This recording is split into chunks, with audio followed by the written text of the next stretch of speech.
afternoon. Andito tayo ngayon sa Pilil. Dito sa Pilil. So, malapit siya sa windmill. May project kami dito. Diyan, papasok na ang Hala-Hala.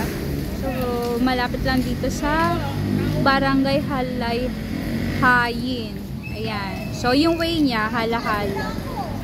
Ayan. Malapit lang. Ang ganda. So, meron po kaming 150 square meter. Meron kaming available na commercial and residential.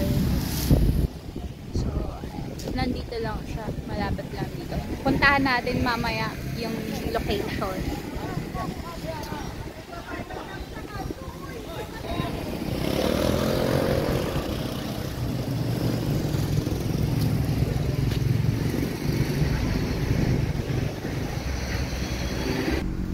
Ito yung location natin, no? Napakagilid ng kalsada po. So may commercial tayo dito at residential lot. Yan. So yung way po nito is Hala-Hala po siya. From dun sa Jollibee. Paway po kasi yung kalsada niya. So way tayo Hala-Hala. Unahan lang, pwedeng lakarin from Jollibee yung property natin.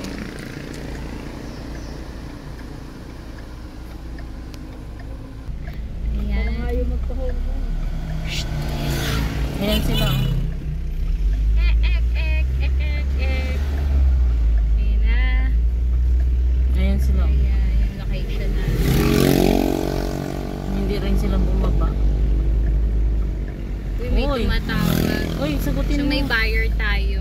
Oh, so, hanggang dyan lang yung property andun na. So, dahil may tumatawag, baka buyer to. Okay, thank you. Bye-bye.